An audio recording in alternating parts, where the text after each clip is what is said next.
Tonight, we are learning more about the accused serial killer who lived for years in Austin. Tonight, neighbors in Gary, Indiana are shocked to find out the bodies of several women were found in their town. Police say all of them were killed by alleged serial killer Darren Vann. I mean, it's really messed up. He looked kind of strange to me. Like, I just don't like the way he looked. He looked like he'd do some stuff like that.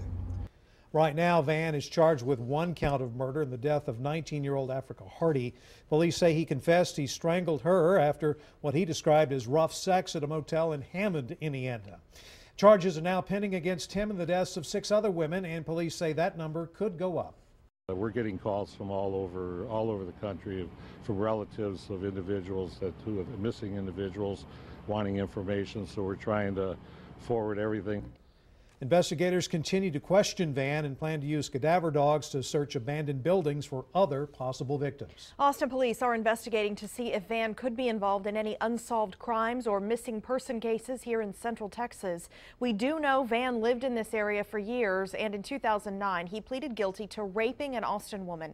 Back in 1995, Vann married a woman in Travis County who was 30 years older than he was. In a phone interview today on CNN, that woman's son said the whole situation just didn't feel right. He was a creepy dude, and I couldn't believe my mom would marry someone that young, and I kept my distance from them. Edward Maddox says his mom is now in her 70s, and the news of Vann's arrest was tough for her to hear.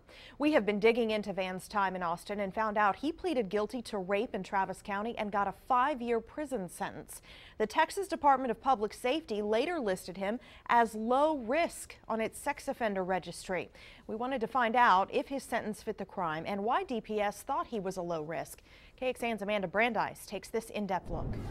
Criminal defense attorney Josh Sager has practiced law in Central Texas for more than 10 years. He says several factors come into play when sentencing defendants. A lot of it's going to deal with what the complainant wanted to do with the case, what their role was. Did they want to testify?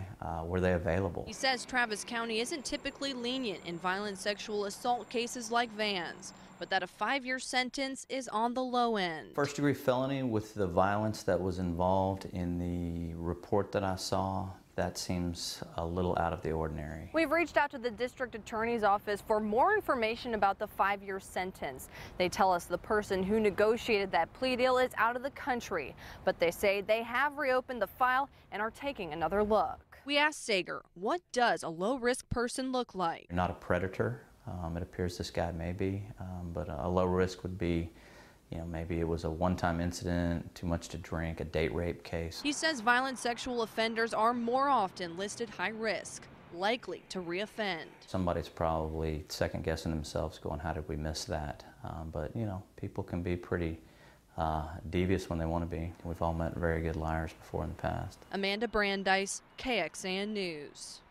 Darren Vann is not the first accused serial killer with a link to Central Texas. The Vann case brings back memories of MATURINO RESENDIZ. He was connected to more than a dozen murders across the U.S. and Mexico during the 1990s. RESENDIZ was known as the railway killer because most of the killings were committed near railroad tracks. He jumped on and off trains to travel around the country. RESENDIZ was suspected in at least 6 Texas murders. They included Norman and Karen Cernick, who were killed in May of 1999. Authorities say they were both killed with a sledgehammer at the United Church of Christ in Weimar, where Norman Cernick was a pastor. The church was located right next to railroad tracks. About a month later, 73-year-old Josephine Kovica was killed with a pickaxe in Fayette County. Authorities said that she was killed in her farmhouse while she lay sleeping. RESENDIZ was later caught in the El Paso area. He was tried and sentenced to death for a 1998 murder near Houston. He was executed on June 27, 2006 in Huntsville. Before he received the lethal injection, RESENDIZ said, quote, "I allowed the devil to rule my life." He went on to say, "I deserve what I am getting."